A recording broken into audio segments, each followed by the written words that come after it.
पुलवामा, उरी, पठानकोट, गलवान घाटी, इसको मैंने विस्तार से एक एक डेट के साथ पहले मैं आपके सामने रख चुका हूं, मेरे दूसरे वीडियो आप देख सकते हैं। अब प्रश्न उठता है कि मलिक जी के खुलासे के बाद भी नरेंद्र मोदी खामोश क्यों हैं? जिन शहीदों के नामों पर उन्होंने वोट मांगा था, उन शहीदों के बारे में कुछ बोलने के लिए तैयार क्यों नहीं है? कुछ भी बताने के लिए तैयार क्यों नहीं है? अब तो सीधा आरोप लगा है। और अब सिर्फ सतपाल मलिक, जो कि राज्यपाल रह चुके हैं 3 राज्य के, भारतीय जनता पार्टी के ये बड़े नेता हैं, उनके अलावा भी एक पूर्व सेनाध्यक्ष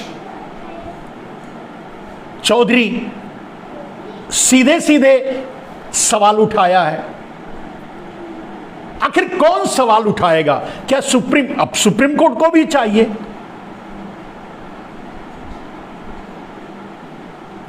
पुलवामा की जांच नरेंद्र मोदी ने नहीं होने दी।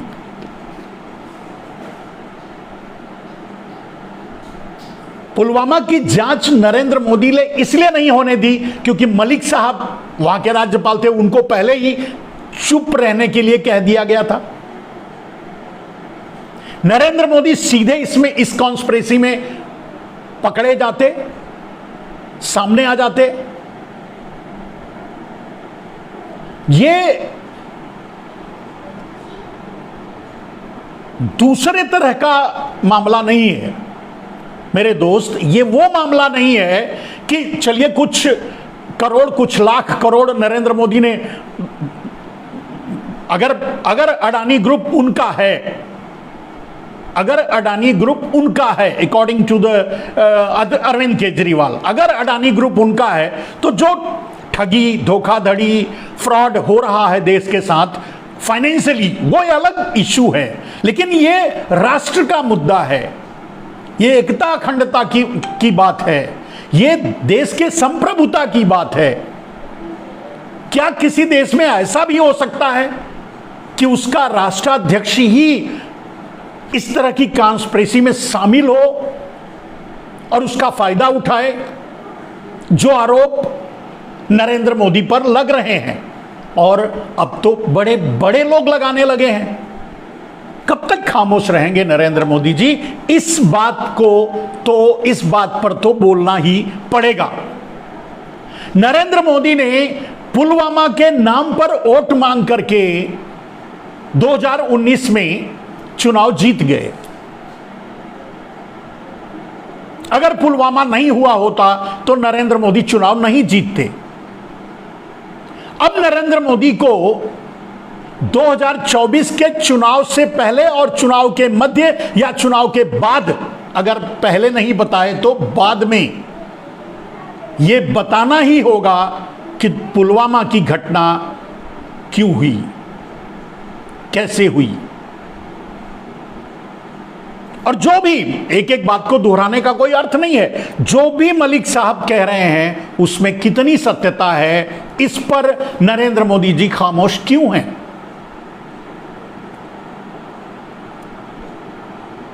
और अगर नरेंद्र मोदी जी इस पर खामोश हैं तो नरेंद्र मोदी के ऊपर भरोसा किया जा सकता है? नरेंद्र मोदी जी के ऊपर देश को छोड़ा जा सकता है? नरेंद्र मोदी जी प्रधानमंत्री बनने के काबिल हैं? यह सवाल है।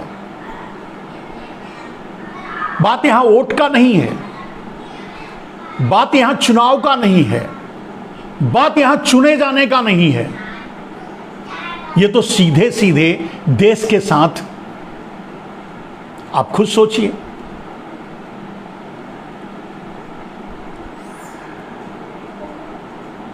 कुछ बातें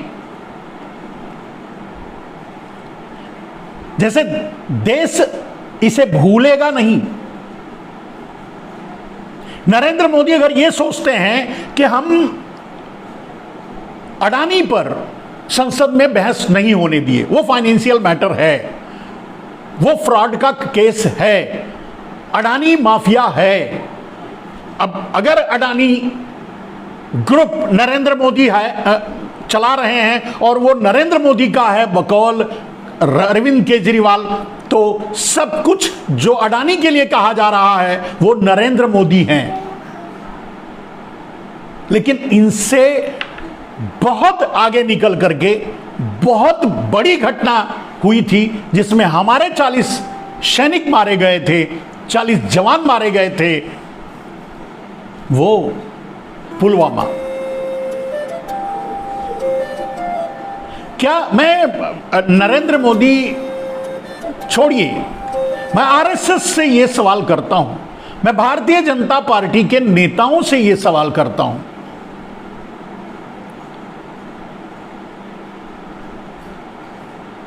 भारतीय जनता पार्टी के बड़े नेताओं से यह सवाल करता हूं, भारतीय जनता पार्टी के वो नेता जो अपने आप को कहते हैं कि वो राष्ट्रवादी हैं, वो वगैरह वगैरह, उनसे यह सवाल है, अब क्या आप करेंगे और अब क्या आप बोलेंगे, अब क्या आप कहेंगे? पुलवामा पे आपका क्या जवाब है?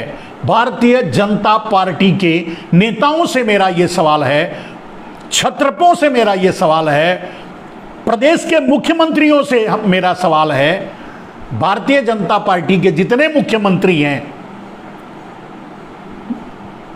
पार्टी के अंदर जितने पदाधिकारी हैं और आरएसएस से यह बहुत बड़ा सवाल है कि नरेंद्र मोदी अगर पुलवामा की घटना में शामिल हैं, जैसा कि मलिक जी बता रहे हैं,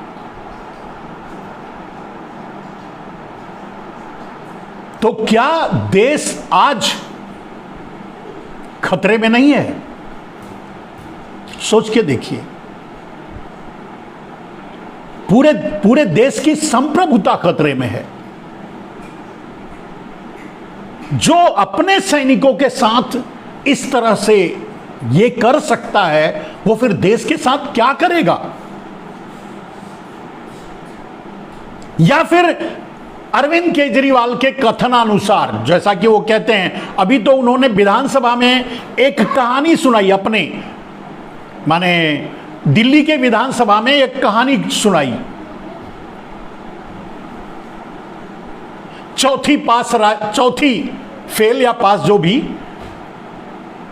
राजा की, वो किसी और के, वो नरेंद्र मोदी की कहानी सुनाए सिलसिलेवार। तो क्या अरविंद केजरीवाल के उठाए गए सवाल कि नरेंद्र मोदी इस काबिल नहीं है कि वो डिसीजन ले नहीं पा रहे हैं, समझ नहीं रहे हैं, या उनकी अज्ञानता मूढ़ता देश को चलाने में आड़े आ रही है, अनाप शनाप काम उनसे लोग करवा रहे हैं, आखिर क्या है? बात तो सामने आनी चाहिए। जब बात देश की हो, जब बात राष्ट्र की हो, चुप रहने से काम तो नहीं चलेगा। देश, सही बात है, देश न भूलेगा और ना ही देश माफ करेगा नरेंद्र मोदी को। तैयारी कर लें, चाहे जितने लोगों को जेल में डालना है डाल लें, चाहे जितने लोगों को मरवाना है मरवा दें। कितने को मारेंगे? 140 करोड़ से ऊपर देश की जनता है, कितने लोगों को मारेंगे? एक ईमानदार चीफ जस्टिस चंद्रचूड़ सिंह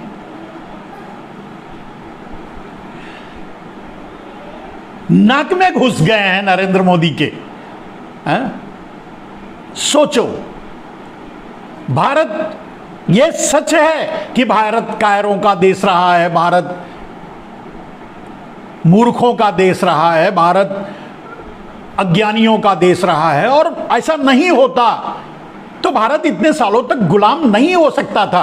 कुछ मुट्ठी भर लुटेरे, घूमते टहलते आने वाले चोर इस देश पर राज करके चले गए हैं, तो निश्चय ही हम कहीं ना कहीं हमारी कमजोरी थी, हम मूर्ख थे, हम कायर थे।